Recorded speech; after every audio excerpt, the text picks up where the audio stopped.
Well, over the past 2 weeks, more than 45,000 people have arrived in Copenhagen, hoping to witness the birth of an historic global climate deal.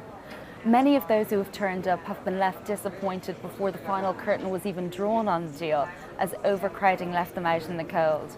But for those of us lucky enough to get inside the Bella Centre, we have watched eagerly as nations have engaged in an epic struggle to solve what is arguably the world's most complex problem.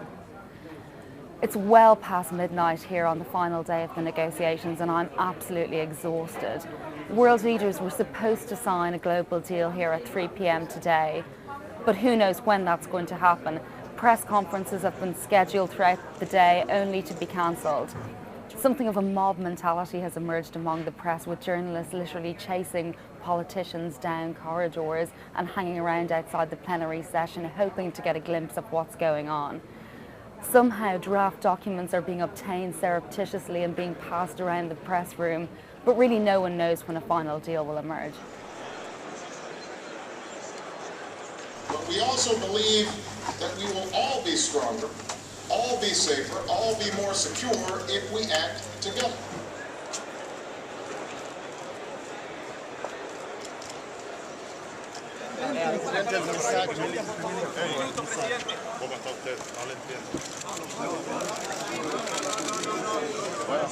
That was absolute chaos, but it was very worthwhile. I finally got to see a glimpse of Obama. Do we have a deal, ma'am? World leaders weren't the only celebrities here, however. Earlier today, we caught up with Radiohead frontman Thom Yorke, who came to Copenhagen concerned that a deal was on the verge of collapse. I wanted to see this in operation. I wanted to come and find something of hope in this, because I was actually sick of hearing people on the radio and friends of mine dismissing this.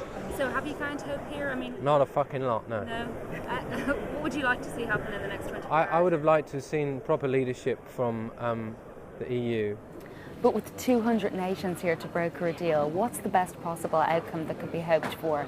While waiting for the announcement, I posed that question to 3 people who've been studying the negotiations here closely.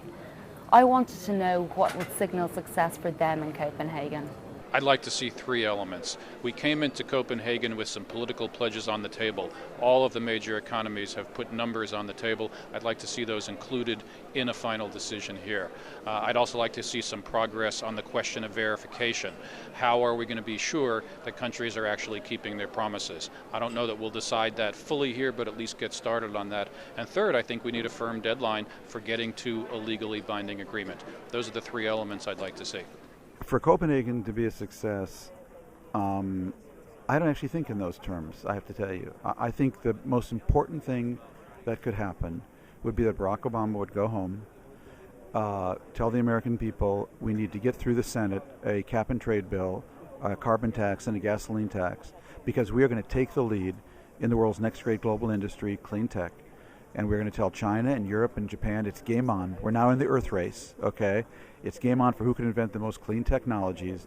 And I think we will invent and innovate more clean tech that will eliminate more CO2 emissions by America taking the lead and other people competing with us and emulating us than we ever will do through a treaty that is voluntary, non-binding, global, and will be a very difficult sell in the United States of America. For the first time ever, something like a common climate protection goal, that is the 2 degrees target, has to be something which has to be acknowledged by the entire community of the world. The Kyoto Protocol is expiring before 2012, so we know if we want to have something ratified and so on, I guess next year actually, we have to come up with a legally binding deal. That's it. Of course, I could argue from a scientific point of view, but if you put together all the things which are on the table now, then we will probably get a world which is at least 3.5 degrees warmer. So that's the current standing. And we have to open a pathway which allows us for measures to bring it down actually to 2 degrees. It's late Saturday afternoon here in the Bella Centre. and I finally managed to catch up on a few hours sleep, so I'm feeling a lot less tired than I was last night. As you can see, the atmosphere here has gone from chaotic to positively quiet. The negotiations have finished, but did Copenhagen actually deliver on its expectations? Late last night, the US forged a deal with 4 other nations: South Africa, Brazil, India and China. Called the Copenhagen Accord, this deal agrees for the need to limit warming to 2 degrees, and it also outlines financing to help the world's poorest nations cope with climate change. But many of the UN member states have not endorsed this deal, and it's been widely criticised by many delegations as well as by environmentalists. In short, the Copenhagen Accord falls down on several fronts. Perhaps most importantly, however, it fails to actually include national targets for emissions reductions, which means that we're committed to more than 3 degrees of warming, something that John Schellnhuber was worried would happen. Speaking to the press here at the Bella Centre today, a very tired-looking Ivo de Boer listed all that was missing from the UN Accord.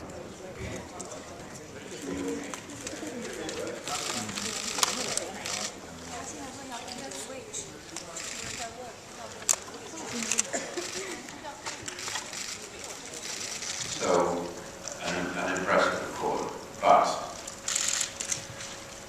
not an accord that is legally binding, not an accord that at this moment pins down industrialized countries to individual targets, not an accord that at this stage specifies what major developing countries will do, not an accord that at this stage makes it clear how the 30 billion that it talks about is to be divided up amongst individual contributors. But what the Copenhagen Accord could do, and this would be significant, is to help domestic legislation pass through the US Senate. The US came here wanting China to agree to external verification of its emissions cuts, and the US got what it wanted. But did other nations get a fair deal? Looking back to the Bali Climate Conference in 2007, hopes for Copenhagen were extremely high. Copenhagen was supposed to be the birthplace of a globally binding treaty to avoid dangerous climate change. For now, that ambition seems to be shelved until December 2010, when the UN Climate Conference will meet again in Mexico. For now though, that's all from us from Copenhagen. But check next week's issue of Nature for a more detailed breakdown of COP15. And of course, we'll be taking you into the new year with coverage on Nature Report's climate change.